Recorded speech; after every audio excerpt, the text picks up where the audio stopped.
Hi hello net TV viewers. இந்த நிகழ்ச்சி திரைக்கு முன்னும் பின்னும். நிகழ்ச்சிக்குள்ள போகிறதுக்கு முன்னாடி எல்லா வியூவர்ஸ்க்கும் இனிய இனிய இனிய தீபாவளி நல்வாழ்த்துக்கள். இந்த வருஷம் கவர்மெண்ட்டில் வேலை பார்க்குறவங்க எல்லாருமே கை நிறைய வாங்கியிருப்பாங்க. என்னங்க அடிக்கிற மாதிரி முறைச்சி பார்க்குறீங்க? சம்பளத்தையும் அதோட வந்த போனஸை பற்றி மட்டும்தான் சொன்னேன், மற்றபடி வேறு எதுவும் சொல்லலை. அது மட்டும் இல்லாமல் இந்த வருஷம் தீபாவளிக்கு ஸ்பெஷல் போனஸாக உலகநாயகன் கமல் சாரோட படம் ரிலீஸ் ஆகிருக்கு. அதுலேயும் அவர் கவர்மெண்ட் ஆஃபீஸராக வேலை பார்த்துருக்காரு. உங்களை போய் தப்பாக சொல்வேனா? டக்குன்னு மேட்ருக்கு வந்தேன் பார்த்தீங்களா? இன்னைக்கு நிகழ்ச்சியில் நம்ம பார்க்க போகிற படம் தூங்காவனம். அது என்ன பேர்? தூங்காவனம். நைட் ஆச்சுன்னா பறவை விலங்கு இதெல்லாம் தூங்கிடும். அப்போ காடும் தூங்கும் நக்கலாக கேள்வி கேட்போம்ல. நானும் கேட்டேன் படம் பார்க்குறதுக்கு முன்னாடி வரைக்கும். நைட் ஆச்சுன்னா பறவையெல்லாம் தூங்கிடும், ஆந்தையை தவிர. எல்லா விலங்குமே தூங்கிடும், நரி ஓனாயை தவிர. அப்போ காடு நிஜமாக தூங்குமா? காடு கண்டிப்பாக நிஜமாக தூங்கவே தூங்காது. அதுக்கு பகலும் கிடையாது, இரவும் கிடையாது. இப்படி எல்லா நேரமுமே முழிச்சுக்கிட்டே இருக்கிற வனம் தான் நம்ம கமல் சார். படத்தில் அவர் பண்ணியிருக்கிற கேரக்டர் பார்த்தீங்கன்னு வச்சுங்களேன், உண்மையாகவே தூங்காவனம் தான். ஓப்பனிங் எல்லாமே ஓகே தான். படம் எப்படி இருக்குன்னு கேட்குறீங்க அதானே? வரேன். இங்கிலீஷ் படம் மாதிரி இருக்கு. ஹலோ ஹலோ உடனே போய் ஃபேஸ்புக்கு ட்விட்டரு அதுலெல்லாம் போயிட்டு கமல் சார் அதிலிருந்து காப்பி எடுத்து விட்டார் அப்படிலாம் அப்டேட் பண்ணாதீங்க. அதை தான் அவரே அக்செப்ட் பண்ணிக்கிட்டாரே. ஃப்ரெஞ்சில் வந்த ஸ்லீப்லெஸ் நைட்ஸ் படத்தோட ரைட்ஸை வாங்கி தமிழ்நாட்டுக்காக அதை அழகாக ரீமேக் பண்ணி கொடுத்துருக்காரு.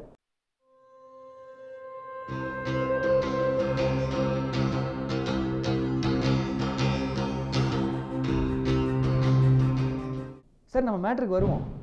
படம் ஹாலிவுட் படம் மாதிரி இருக்கு. உடனே ஜேம்ஸ் பாண்ட் படம் மாதிரி, ஃபாஸ்ட் அண்ட் ஃபியூரியஸ் மாதிரி ஃபாஸ்ட்டாக விறுவிறுப்பாக அப்படிலாம் இருக்குலாம் நினைக்காதீங்க. ஹாலிவுட்டில் ஸ்லோவாக கதை சொல்கிற படமும் இருக்குங்க, அதுவும் ஆக்ஷன் படம். அப்போ இது ஃபாஸ்ட்டாக இல்லை ஸ்லோவான்னு கேட்குறீங்க, அப்படி தானே? ரெண்டும் தான் ஜாமி. உடனே குழம்பிக்காதீங்க. தேவையான இடத்துல ஃபாஸ்ட்டு, தேவையான இடத்துல ஸ்லோ, ரெண்டையும் கலந்து அழகாக கொடுத்துருக்காங்க. சரி, கதை என்னங்கிறத பார்ப்போம். உங்களை பற்றி நான் நிறைய கேள்விப்பட்டிருக்கேன். நீங்கள் இருக்கீங்கன்னு சொன்னாங்க. என்சிபி அப்படிங்கிற அமைப்போட ஒரு under cover police officer Divakar நம்ம கமல் சார். அவருக்கு ஒரு பையன், டீனேஜ் ஆரம்பிக்கிற பருவத்தில் இருக்கிற ஒரு ஸ்கூல் பாய். அப்போட தான் இருக்கான். அதுக்காக அம்மாவெல்லாம் பிடிக்கலன்னா சொல்லாதீங்க. ஒரு அண்டர் கவர் ஆப்ரேஷனில் கமல் சார் கொகைன் அப்படிங்கிற போதைப் பொருளை பிடிக்கிறார். பல கோடி ரூபா மதிப்பு. தாதா பிரகாஷ் ராஜ் கமல் சாரோட பையனை கடத்தி வச்சுட்டு, நீ அந்த போதைப் பொருளை எனக்கு திருப்பி கொடுத்தாதான் உன் பையனை உயிரோட கொடுப்பேன் அப்படின்னு சொல்கிறாரு. அட என்னையா சும்மா யூஸ்வலான கதையை சொல்லிட்டு இருக்கே, எத்தனை படம் பார்த்துருக்கோம் அப்படின்னு தானே கேட்குறீங்க? எடுத்திருக்காங்க பாருங்க. அதெல்லாம் நீங்கள் பார்த்தா தான் உங்களுக்கு புரியும். சரி, நம்ம கதைக்கு வருவோம். கதையில் அதுக்கப்புறம் என்னன்னு பார்த்தீங்கன்னா, தான் மகனை காப்பாற்றணுமே அப்படின்னு அந்த போதைப் பொருளை எடுத்துகிட்டு போனால், அங்கே கமல் சாரோட வேலை பார்க்குற ஆடுகளம் கிஷோர், த்ரிஷா இவங்க எல்லாருமே கமல் சாரை சந்தேகப்பட்டு அவரை அரெஸ்ட் பண்ணணும்னு பார்க்குறாங்க. இதுக்கு நடுவில் பிரகாஷ் ராஜ் சாருக்கு ஒரிஜினலாக கொகைன் கொடுத்த தாதா சம்பத்தும் வந்து நிற்கிறாரு. தான் பையனை காப்பாற்றினாரா, தான் ஒரு உண்மையான போலீஸ் அதிகாரின்னு ப்ரூஃப் பண்ணாரா, இந்த படத்தில் உண்மையான வில்லன் யார், இந்த எல்லா டீட்டெயில்ஸும் தான் அந்த படம். கமல் சாரோட நடிப்பு பற்றி நம்ம சொல்லவா வேணும்? உலகத்துக்கே தெரியுங்க. அதுவும் இந்த படத்தில் பார்த்தீங்கன்னா இன்ச் பை இன்ச்சா, ஷார்ட் பை ஷார்ட் அப்படியே பாவத்தை அழகாக கொட்டியிருக்கார். அவர் மட்டும் இல்லை, த்ரிஷா கூட. அட மறந்தே போச்சு பாருங்களேன். த்ரிஷா இந்த படத்தில் மேக்கப்பே போடல, ஆனால் அவ்வளோ அழகு, அள்ளுது போங்க. கதைக்கு வருவோம். ஒரு சீனில் கமல் சார் கிஷோர் கூடவும் த்ரிஷா கூடவும் சண்டை போடுறாரு. ஆனால் அதே டைமில் அந்த இடத்த விட்டு போக வேண்டிய ஒரு சுச்சுவேஷன். கரெக்டாக த்ரிஷா அந்த நேரம் பார்த்து கமல் சார் கூட ஃபைட் பண்ணுறதுக்கு ரெடி ஆகுறாங்க. அப்போ கமல் சார் ஒரு ரியாக்ஷன் கொடுப்பார் பாருங்க, நீயும் மாடி அப்படிங்கிற மாதிரி. அதுக்கப்புறம் டக்குன்னு இடத்தையும் காலி பண்ணி போயிடுவார்.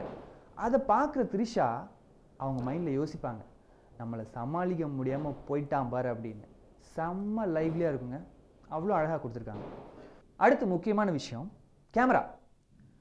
கதையோட தன்மை கொஞ்சம் கூட டிஸ்டர்ப் ஆகாமல் அவ்வளோ அழகாக படமாக்கியிருக்காரு கேமராமேன் ராஜு ஜான் வர்கீஷ். படத்தோட எடிட்டர் ஷான் முகமது.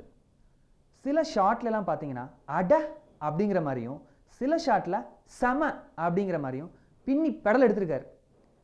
படத்தில் இன்னொரு முக்கியமான ஆள் யாருன்னு பார்த்தீங்கன்னா இசையமைப்பாளர் ஜிப்ரான். ஒரு சீனோட தன்மை என்ன, அதனால என்ன சொல்ல வரோம் அப்படிங்கிறத அழகாக புரிஞ்சுக்கிட்டு சிறப்பாக இசையமைச்சு கொடுத்துருக்காரு. படத்தில் சில இடத்துல இசையே இல்லாமல் சைலண்ட்டாக விட்டுருக்காரு. அதுதாங்க படத்துக்கு பெரிய ப்ளஸ்ஸு. அந்த சைலண்ட்டை பார்க்கும்போது தான் நம்ம பக்கத்துலேயே லைவாக அந்த விஷயம் நடக்கிற மாதிரி ஒரு ஃபீல் நமக்கு கொடுக்குது. படத்தோட வசனம் சுகா செம்ம கில்லாடிங்க. போகிற போக்கில் சும்மா அடிச்சு விட்டு போயிட்டே இருக்கார். செம்ம ஷார்ப்பாக எழுதியிருக்கார். என் பையன் சட்டையில் ஒரு சின்ன கரைப்பட்டாலும் உன்னை சதைச்சிருவேன். 2 முக்கியமான விஷயத்தை பற்றி சொல்லியே ஆகணும். ஒன்று திரைக்கதை, அதுவும் கமல் சார் மொதல் சீன்லேருந்து சீன் பை சீன் ட்விஸ்ட்டாக கொடுத்து அசத்துறாரு. அதே மாதிரி ட்விஸ்ட்டு கொடுக்குற மாதிரி கொடுத்து ஏமாற்றவும் செய்கிறாரு. செகண்ட் ஹாஃபில் ஒரு சில போர்ஷன்லாம் ரொம்ப டீட்டெயில்டாக பண்ணியிருக்காரு, சொல்லியிருக்காரு. ஆனால் அதுவே நம்மளுக்கு கொஞ்சம் போர் அடிக்கிற மாதிரி ஒரு ஃபீல் ஆகிடுது. படத்தோட டைரக்டர் ஒரு 7.5 வருஷமாக கமல் சாரோட உதவியாளராக வேலை பார்த்துருக்காரு. ராஜேஷ் எம் செல்வா. கமல் சாரோட தொழில் சார்ந்த பல துறைகளில் அவருக்கு உதவியாளராக இவர் வேலை பார்த்துருக்காரு. மொதல் படமாங்க அது, சூப்பராக எடுத்துருக்காருங்க. பின்ன சும்மாவா, எப்பேற்பட்ட குருவோட சிஷ்யம் அவர். பாஸ், கமல் சாரோட பேரை காப்பாற்றிட்டீங்க பாஸ், சூப்பராக எடுத்திருக்கார். அப்புறம் படத்தில் பப் ஏரியாவில் கதவை திறந்து மூடி திறந்து மூடி திறந்து மூடின்னு நமக்கு அப்படியே மரண கிணறில் பைக் ஓட்டுற மாதிரியே ஒரு ஃபீலிங்கு, தலையெல்லாம் சுற்றுது. என்ன கேட்டீங்க?